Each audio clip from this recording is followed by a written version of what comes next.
സദസ്സിലിരിക്കുന്ന പലരും കൊലയാളികളായിരിക്കും. എന്താ ഉസ്താദേ ഇങ്ങനെ പറയാമോ? ഞങ്ങളൊന്നും ഒരാളെയും ഇന്നുവരെ കൊന്നിട്ടില്ല എന്ന് കരുതുന്നവരുണ്ടാകും. പാവപ്പെട്ട ഉമ്മമാരെ പ്രത്യേകം ഓർത്തോളൂ. നിങ്ങളൊന്നും ഒരാളെയും കൊന്നു പരിചയമില്ലാത്തവരാണ്. എന്നാ നിങ്ങളും ഒന്നാം തരം കൊലയാളികളായിരിക്കും. ഏതാണ് ഈ കൊലയാളി എന്നറിയോ? ഖുർആൻ പറയട്ടെ, എന്നിട്ട് നമുക്ക് പറയാം. ഖുൽ തആലൂ അത്ലു മാ ഹറമ റബ്ബുകും അലൈക്കും അല്ലാ തുശ്രികൂ ബിഹി ശൈആ വബിൽ വാലിദൈനി ഇഹ്സാനാ വലാ തഖ്തുലൂ ഔലാദകും മിൻ ഇംലാഖ് നഹ്നു നർസുഖുകും വഇയ്യാഹും വലാ തഖ്റബുൽ ഫവാഹിശ മാ ളഹറ മിൻഹാ വമാ ബത്ൻ വലാ തഖ്തുലുൻ നഫ്സല്ലതീ ഹറമല്ലാഹു ഇല്ലാ ബിൽ ഹഖ് ദാലികും വസ്സാകും ബിഹി ലഅല്ലകും തഅഖിലൂൻ. സുബ്ഹാനല്ലാഹ്. സൂറത്തുൽ അൻആം 151. എന്തൊരു നല്ല വാക്കാണ് യഥാർത്ഥത്തിൽ ഇതിൽ അല്ലാഹു റബ്ബുൽ ഇസ്സത്ത് പറഞ്ഞ് നമ്മുടെ മുമ്പിൽ സമർപ്പിച്ചിരിക്കുന്നത്. നബിയോട് പറയാണ്, നബിയെ തങ്ങൾ ഇവരോട് പറയണം, സമൂഹത്തോട് പറയണം, തആലൂ വാ വാ വാ അത്ലു മാ ഹറമ റബ്ബുകും അലൈക്കും, നിങ്ങളുടെ റബ്ബ് നിങ്ങൾക്ക് നിഷിദ്ധമാക്കിയ കാര്യങ്ങൾ ഏതൊക്കെയാണെന്ന് ഞാൻ ഓതിത്തരാം.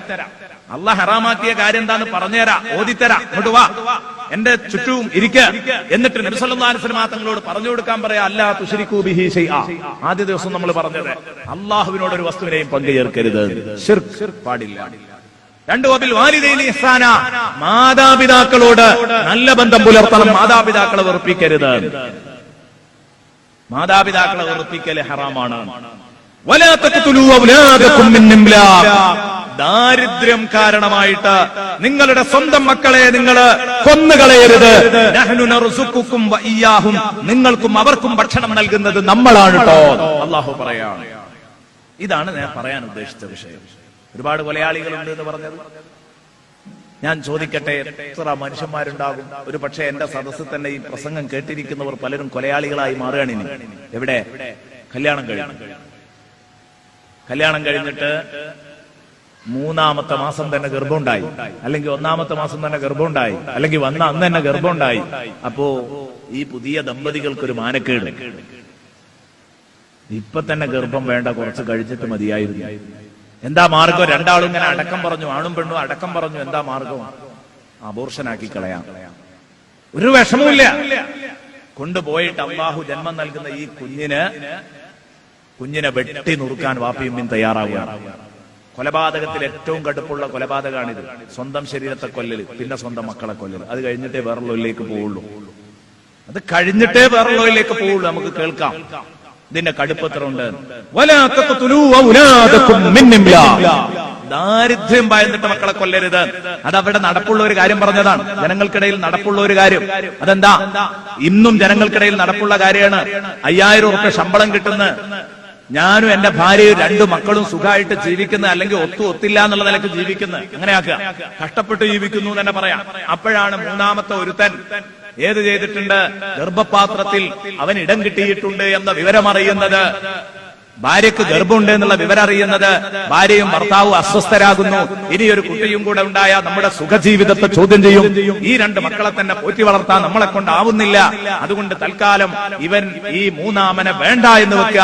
അല്ലെങ്കിൽ 3-ാമത്തവള് പെൺകുഞ്ഞാണ് എന്നറിഞ്ഞപ്പോ ലിംഗനിർണയം നടത്തിയതിന്റെ ശേഷം കുട്ടി പെണ്ണാണെങ്കിൽ കുഴിച്ചു മൂടുന്നവര്, അവിടെ ഗർഭപാത്രത്തിൽ തന്നെ കുഴിച്ചു മൂടുന്ന പലരും, ആ കുഞ്ഞിനെ കൊല ചെയ്ത് കളയുന്ന പലരും നമ്മുടെ കൂട്ടത്തിലുണ്ട്. ശരിക്കാലോചിച്ചോളൂ പ്രിയപ്പെട്ട സുഹൃത്തുക്കളെ. ലിംഗനിർണയം നടത്തുന്നത് രാജ്യ നിയമപ്രകാരം തന്നെ വലിയ തെറ്റാണ്. പക്ഷേ ഡോക്ടർ അത് മറക്കും. ലിംഗനിർണയം നടത്തിക്കൊടുത്ത് ഈ കുഞ്ഞിനെ കൊന്നുകളയുന്ന ഡോക്ടർക്ക് ഇതിന്റെ ഭാഗമുണ്ട്. കൊല്ലാൻ പറയുന്ന വാപ്പയും ഉമ്മയും ഇതിൽ പെടും, ഇവരൊക്കെ പെടും. തവളക്കണ്ണൻ കാണുമ്പോൾ ഡോക്ടർ നിയമങ്ങൾ മറന്നു, ഡോക്ടർ വിഷയത്തിന്റെ കടുപ്പം മറന്നു. നേരത്തെ പറഞ്ഞതുപോലെ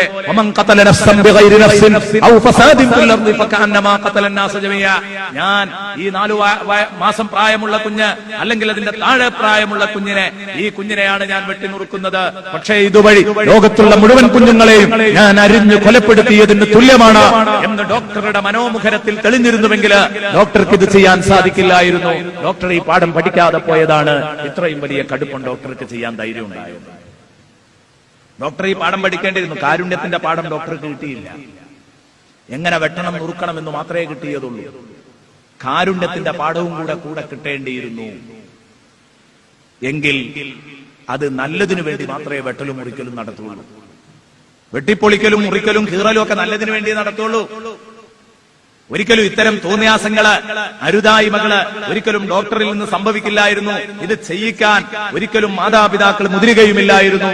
എത്ര ആളുകളുണ്ട് ലിംഗനിർണയം നടത്തിയിട്ട് മക്കളെ കൊന്നുകളയുന്നവര്. പെൺകുഞ്ഞാണെങ്കിൽ അവളെ കെട്ടിക്കണം, അതൊരു മഹാഭാരമാണ്, വേണ്ടാന്ന് നോക്കുന്നു. അല്ലെങ്കിൽ ഇപ്പൊ ഉള്ള കുട്ടികളും എന്റെ ജീവിതവും സുന്ദരമായിട്ട് ഇങ്ങനെ പോകുന്ന, ഇനി ഒരുത്തനും കൂടെ വന്നാല് അതെന്റെ സുഖജീവിതത്തെ ചോദ്യം ചെയ്യുമോ ഭയന്നിട്ട് വർത്തമാന ദാരിദ്ര്യമുള്ളവരും കുട്ടികളെ കൊല്ലാറുണ്ട്. ദാരിദ്ര്യം വരുമോ എന്ന് പേടിച്ചിട്ടും മക്കളെ കൊല്ലാറുണ്ട്. 5000 റുപ്യ ഞാനും എന്റെ കെട്ടിയോളും 2 കുട്ടികളും വളരെ കഷ്ടപ്പെട്ടാ ജീവിക്കുന്നത്. ഇതെന്നെ എങ്ങനെ ഒക്കണെന്ന് അറിയില്ല, ഇങ്ങനെ പോകേണ്ട ഒരു പോക്ക്. അപ്പോഴാ ഞാൻ മൂന്നാമത്തതൊന്ന് വേണ്ടാന്ന് വെച്ചു. വിഷയങ്ങളൊക്കെ ബനാ തീരുമാനിക്കുന്നത് എന്ന് തോന്നിപ്പോകും. വേണ്ടാന്ന് വെച്ച് കുഞ്ഞിനെ കൊല്ലുന്നു. ഇതാണ് ഖുർആനിൽ പറഞ്ഞത്, വലാ തഖ്തുലു ഔലാദകും മിൻ ഇംലാഖ്. ദാരിദ്ര്യം ഭയന്നിട്ട് നിങ്ങൾ മക്കളെ കൊല്ലരുത് കേട്ടോ. നഹ്നു നർസുഖുകും, കാരണം നമ്മളാണ് നിങ്ങൾക്ക് ഭക്ഷണം നൽകുന്നത്. വഇയ്യാഹും, അവർക്കും. ഉണ്ടോ അല്ലാഹ് പറഞ്ഞത്? നിങ്ങൾക്കും അവർക്കും ഭക്ഷണം നൽകുന്നത്. നിങ്ങൾക്ക് തോന്നുന്നുണ്ടോ നിങ്ങളെ പവർ കൊണ്ടാണ് നിങ്ങളെ ഭക്ഷണത്തിന് ഏർപ്പാട് നടക്കുന്നത്? ഒരിക്കലും അല്ല. അത് അല്ലാഹ് വേണ്ടാന്ന് വെച്ച ഒറ്റ ദിവസം കൊണ്ട് നിങ്ങളുടെ 5000 പൊടിക്കാൻ പടച്ചോന് കഴിയും. അപ്പൊ 29 ദിവസം, മാസത്തിൽ 5000 കിട്ടുമ്പോ 29 ദിവസം നിങ്ങൾക്ക് കാലിയായി അവിടെ കിടക്കും. പക്ഷെ അള്ളാഹുവാണ് കാര്യങ്ങൾ നടത്തുന്നത് എന്ന ബോധം വേണം. നഹ്നു നർസുഖുകും വഇയ്യാഹും, നിങ്ങൾക്കും അവർക്കും ഭക്ഷണം നൽകുന്നത് നമ്മളാണ്. ഇനി ഇതേ ആയത്ത് തന്നെ മറ്റൊരിടത്ത് അല്ലാഹു ആവർത്തിക്കുന്നു. എവിടെയാണെന്നറിയോ? സൂറത്തുൽ ഇസ്രാ 31. വലാ തഖ്തുലൂ ഔലാദകും ഖശിയത ഇംലാഖ്. ഇവിടെ പറഞ്ഞത്, ഈ ആയത്തിൽ പറഞ്ഞത്, അൻആമിൽ പറഞ്ഞത് വലാ തഖ്തുലൂ ഔലാദകും മിൻ ഇംലാഖ്, ദാരിദ്ര്യം കാരണമായി മക്കളെ കൊല്ലരുത്.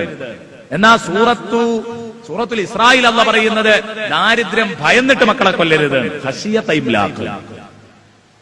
അത് രണ്ടും മാറ്റമുണ്ട്. ഒന്ന് വർത്തമാന ദാരിദ്ര്യം ഉള്ളവനാ. ഇപ്പൊ അവന്റെ കെട്ടിയോളിയും കുട്ടികളെയും പോറ്റാനുള്ള ശമ്പളം തന്നെ അവനില്ല. അതിങ്ങനെ കഷ്ടിച്ചൊക്കാൻ അവനോടാ പറയുന്നത്. ആദ്യത്തെ ആയത്ത്. രണ്ടാമത്തെ ആയത്ത്, ഇപ്പൊ 10000 റുപ്യ ശമ്പളമുണ്ട്, ഭാര്യയും 2 മക്കളും സുഖമായിട്ട് ഇങ്ങനെ കഴിഞ്ഞു പോകുന്നുണ്ട്. ഇനി മൂന്നാമത്തെ ഒരുത്തൻ ഭീഷണിയാണെന്ന് അവന് തോന്നുന്നു. ദാരിദ്ര്യത്തെ ഭയന്നുകൊണ്ട് മക്കളെ കൊല്ലല്ല. കാരണം നഹ്നു നർസുഖുഹും, അവർക്ക് ഭക്ഷണം നൽകുന്നത് നമ്മളാണ്. വഇയ്യാകും, നിങ്ങൾക്കും നൽകുന്നത് നമ്മളാണ്. ആ 2 സ്ഥലത്തും അള്ളാഹുവിന്റെ ശൈലി ഒന്ന് മാറിയിട്ടുണ്ട്.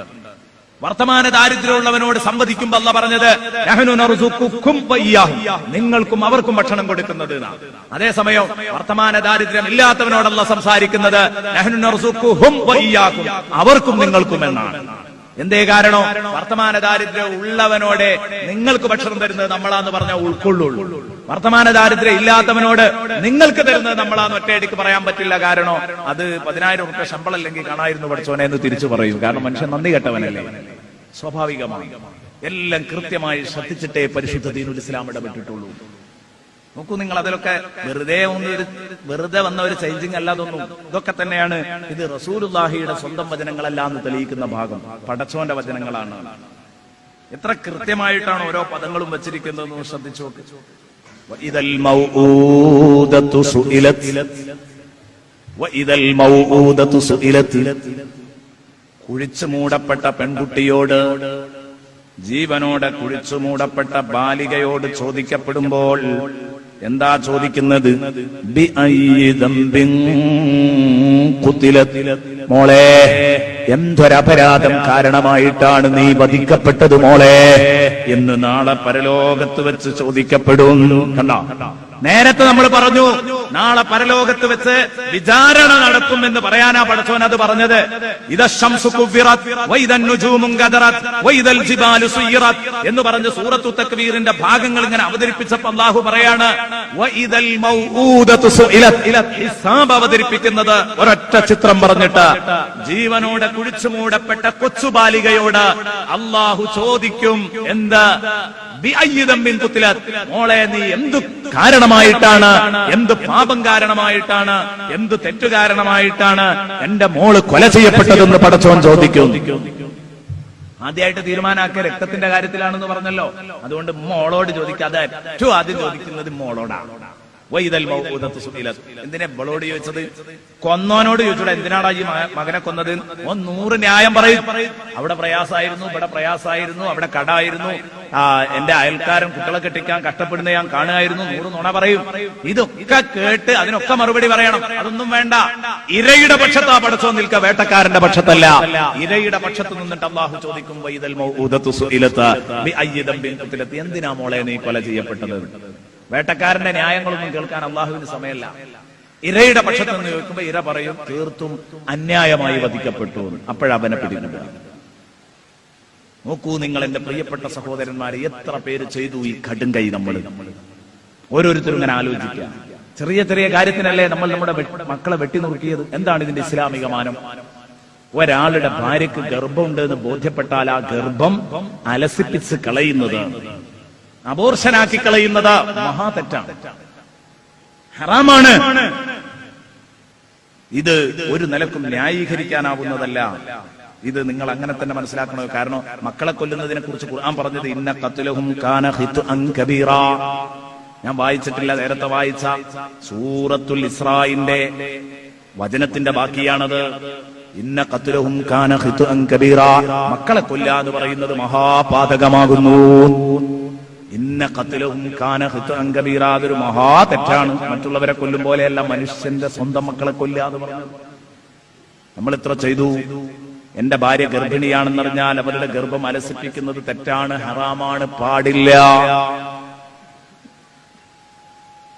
ഗർഭം ഉണ്ടായി എന്ന് ബോധ്യപ്പെട്ടാൽ നുത്ഫത്ത് ബീജം ഗർഭപാത്രത്തിൽ സ്ഥലം പിടിച്ചു എന്ന് ബോധ്യപ്പെട്ട് കഴിഞ്ഞാൽ ഈ പരിപാടി ചെയ്യാൻ പാടില്ല. കാരണമില്ലാതെ ഒരു കാരണവശാലും ചെയ്യാൻ പാടില്ല. അതേസമയം ഏതു ചെയ്യുന്നു? നിന്റെ ഭാര്യ പ്രസവിക്കാൻ പാടില്ലെന്ന് തീർപ്പ് പറഞ്ഞു ഡോക്ടർമാർ. പ്രസവിച്ചാൽ അവൾ മരിക്കുമെന്ന് ഉറപ്പിച്ചു. അങ്ങനെയുള്ള ദറൂറത്തിന്റെ ഘട്ടത്തിൽ, പ്രതിസന്ധി ഘട്ടത്തിൽ മാത്രമേ ഇത് ചെയ്യാൻ പറ്റുള്ളൂ. നമ്മള് ദാരിദ്ര്യത്തിന്റെ പ്രശ്നം പറഞ്ഞ്, സുഖസൗകര്യങ്ങളുടെ പ്രശ്നങ്ങൾ പറഞ്ഞ്, അല്ലെങ്കിൽ ഇപ്പൊ പ്രസവത്തിന് സംരക്ഷിക്കാൻ ആളില്ല, ഇപ്പൊ വേണ്ടാന്നൊക്കെ നാട്ടിൽ പോയിട്ടാക്കാം, ഈ പരിപാടിയൊന്നും പറ്റൂല. ഇതൊന്നും നടക്കില്ല. കാരണം പടച്ച റബ്ബിന്റെ മുമ്പിൽ പറഞ്ഞ് ബോധ്യപ്പെടുത്താനാവാത്ത സംഗതികളാണ്. എത്ര മക്കളെ കൊന്നു?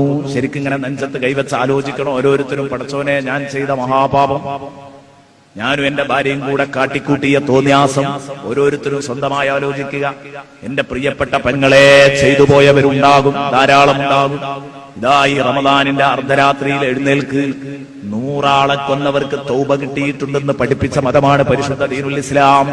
എങ്കിൽ ഈ തെറ്റൊന്ന് പൊറുക്കാതിരിക്കില്ല. നിങ്ങൾ എന്ത് ചെയ്യണം? പടച്ച റബ്ബിനോട് കരഞ്ഞ് കണ്ണ് കലക്കി പറയണം, മഗ്ഫിറത്തിന്റെ 10 ഇന്നത്തോടുകൂടെ കയ്യാൻ പോവുകയാണ്. ഇന്നും നാളെയായിട്ട് പിടിക്കൂ പ്രിയപ്പെട്ട സുഹൃത്തുക്കളെ. ഈ മഗ്ഫിറത്ത് പടച്ചോന്റെ അടുത്തുനിന്ന് ചോദിച്ചു വാങ്ങണം.